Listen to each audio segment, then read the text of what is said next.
Hey everybody, welcome back to the channel. Big Mike here. Hey, it's Friday. I think it's the, what is this, the 18th? Yeah, the 18th of August. Beautiful day. It's like 58 degrees in Oklahoma, guys. But I'm pretty sure yesterday it was 102, so I'm pretty sure it's going to heat up again. But we had clear skies. It cooled down. Animals are loving it. I'm loving it, number one. There goes Kitty Mau Mau. And Georgie showed up after about, I don't know, 2 or 3 days being gone out tomcatting. But he's finally home. But we're going to give you an update on our meat birds, update on our rabbits. We're going to let the chickens out. And guys, welcome to the channel. If you haven't subscribed to our channel, we welcome you to our family. We invite you to subscribe to our channel. Hope you enjoy the content. Last night we were on My Wild Home. They did an interview of us and stuff like that and shot some questions at us. And what a great channel they are, right? They bought their own island. And they invited us to be on their show, so we appreciate that. Please go over there and check out My Wild Home. Terry will put the logo and the iCard up there in the corner. But again, you know, we are so transparent. People ask us questions, and we just tell it the way it is.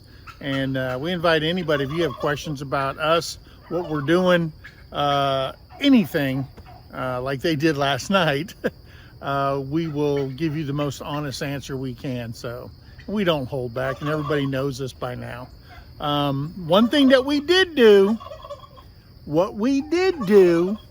was we made our reservations for Pine Cone Fest down in Texas on Cypress Springs Lake. I believe that's the name of it. Down by Mount Vernon, Texas. So we did it. We are in space number 54. Space number 54. So if you haven't made your reservations down at Walleye Park in Mount Vernon, Texas, please go to Heard That! And get the information off there from Julie and Randy, and we hope we get to see you there in October. We made our reservations for October 12th, 13th, 14th, and 15th, and it should be some beautiful weather down there, guys. Beautiful. So hey, come join us, meet the other channels that are going to be there. If you're a subscriber, you got to come see all the channels you watch, and we will absolutely make you feel at home. I promise you that. So hey, let's get back to the video. Let's check on the meat birds. We got them out of the hoop coop because there's 40 of them. I think there's 39 now. But when in one of our other videos we talked about it when we got them. And this is crazy about meat birds, these Cornish Cross. They eat all the time, and if you don't regulate their food, they will just eat and eat and eat. And the other day, I remember when we first got them, they ate so much. Their craws were so full, when they would walk, they would fall forward on their face because that craw was just out there. So we regulate it. We feed them in the morning, and then we feed them at night. And that just, number one, slows down on your feed bill. Number two, they're going to grow no matter what. All you have to do with these birds is food. And we go to the feed store and we buy a thing. It's strictly called meat bird feed, right? And they absolutely love it. And one thing I did find out, because the protein is up around 21% in the meat bird feed, that our quail eat the crap out of it. And if you ever bought wild bird feed for your animals, your turkeys and stuff like that, it's like $28 a bag for a 40-pound bag. So we do the meat bird, it's only $12, and they seem to do perfectly well with it. And we're happy with the feed bill that way, okay? So let's go check on the meat birds real quick. So there's the meat birds. And well, they're doing meat bird things, I guess. But one of the things that we learned, they're like piranhas. So before we go in there and feed them, we always throw some feed over to the side so they don't try to get out the gate. Look at them. Look at that. So now we got their attention. They're not elusive animals whatsoever, but you gotta catch their attention before you go in or they'll bum rush it. Hey, you guys. You guys ready to eat?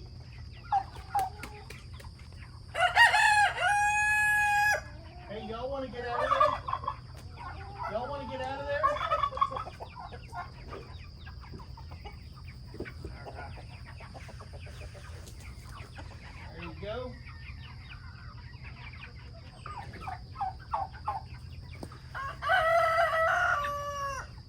There you go.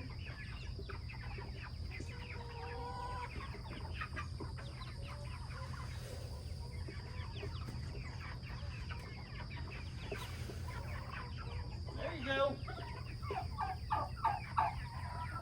Keep growing, guys. Keep growing. Whew. I should have made that pen higher so I could walk through it. But it's high enough for Terry, and she's the chicken lady.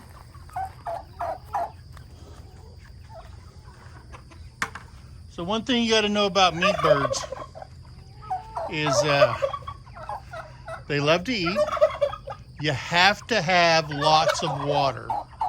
Lots and lots of water. We had that one right there. It's a 7-gallon water, and they can go through that. The 40 of these go through that in one day.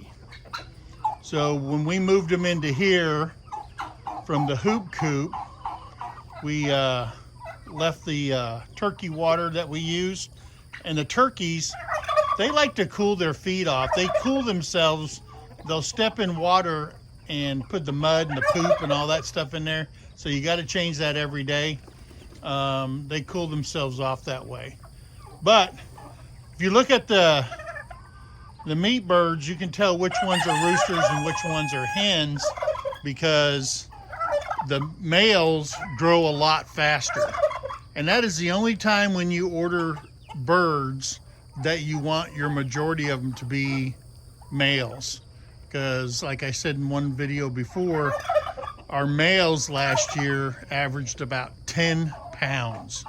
Because we waited longer than 8 weeks. I think it was like 12 to 16 weeks before we put them in freezer camp. And we couldn't even, we couldn't find a bag. We had to go get those airlock bags that we heat seal. We had to find the ones for like turkeys and stuff like that to put those big birds in, because they were huge. And the ones you buy at the store is usually around 3 or 4 pounds and stuff like that. So you can imagine what a 10-pound meat bird looked like. They were huge. But yep, they're doing meat bird things, guys. They're growing. I think they're at 1 month. So there you go. They got 4 more weeks to go. They'll be twice that size. They're so goofy. They're so goofy. So I've seen some channels where they had meat birds, and they had to process so many of them. They had a couple of them that they left there, and I'm telling you something, they got so big they can't walk. And when they get so heavy, they'll actually, their joints on their legs will slip out, and then you really have to cull them then. So anyway, hey, there's Kitty Meow Meow. Hey, Kitty Meow Meow. Where's Georgie? He was just here. What are you doing? This cat right here, I don't know if you can see it where the chicken wire on the top hangs down, but she sleeps up there like it's a hammock. Every night when we put the chickens away, she gets up there and she just lays down. Next morning, she comes down. I don't know if she's looking, she sleeps up there to get away from the raccoons or what, but all the work we've done, we haven't lost one bird to raccoons, and I figured they would come after these meat birds like nobody's business. So that's the update on the meat birds. They're doing meat bird things, like I said. The turkeys, well, they've been in lockdown for a while because the hens like to wander off. And we have lost 2 of our Royal Palm hens have never came back. We lost all the blue slates except for Tommy Tom right there, and he's changing colors, guys. He molted, and all of a sudden he came back looking, his feather pattern totally different. Look at that, because he was all blue and he came back with all that white and stuff. So we're gonna let's let these chickens out. I know they're, because if you leave them in there too long, they just start fighting. All right, guys. Tommy, you ready to come outside? Come on, guys. Come on.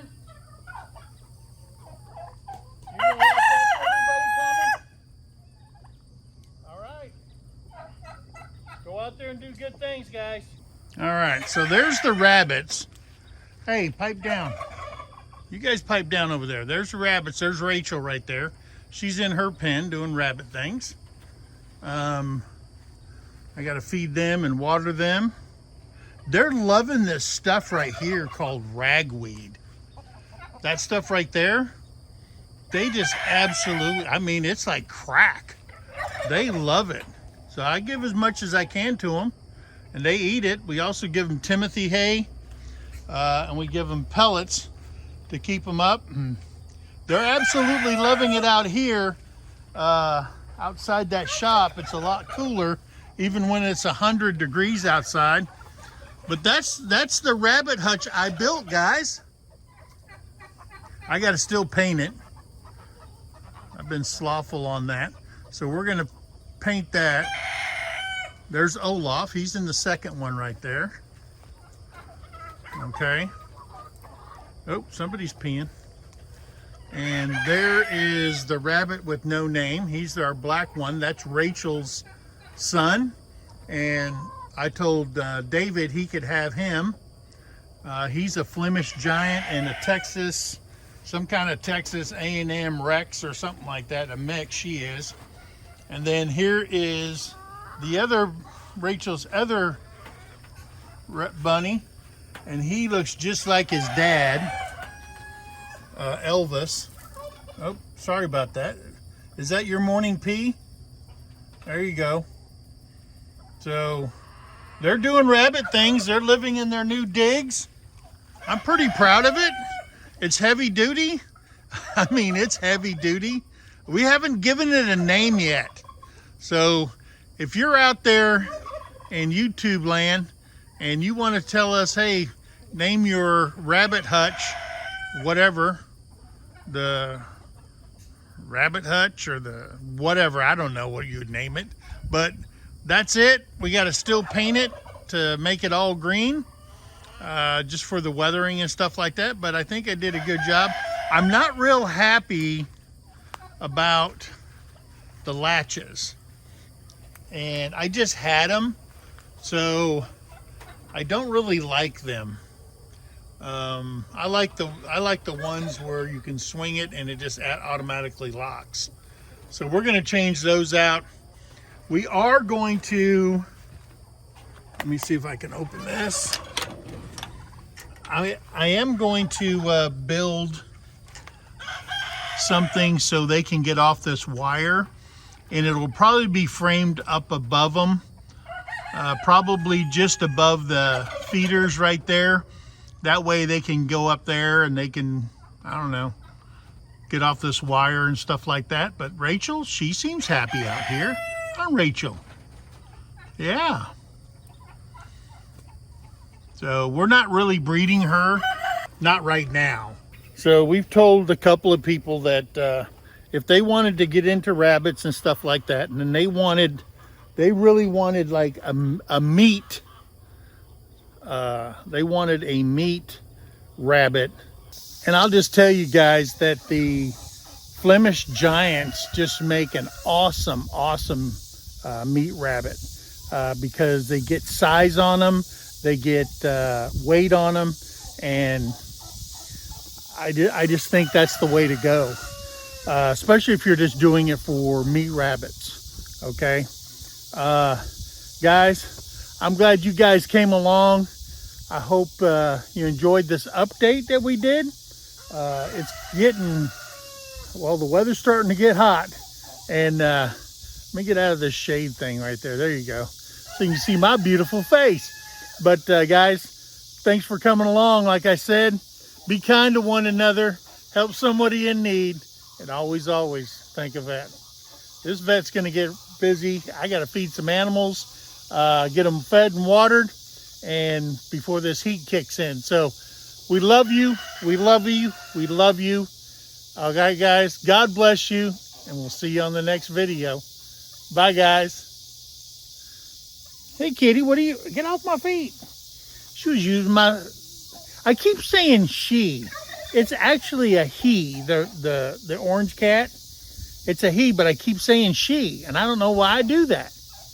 Hey, go find Georgie. She don't even pay attention to me. See you guys. Bye.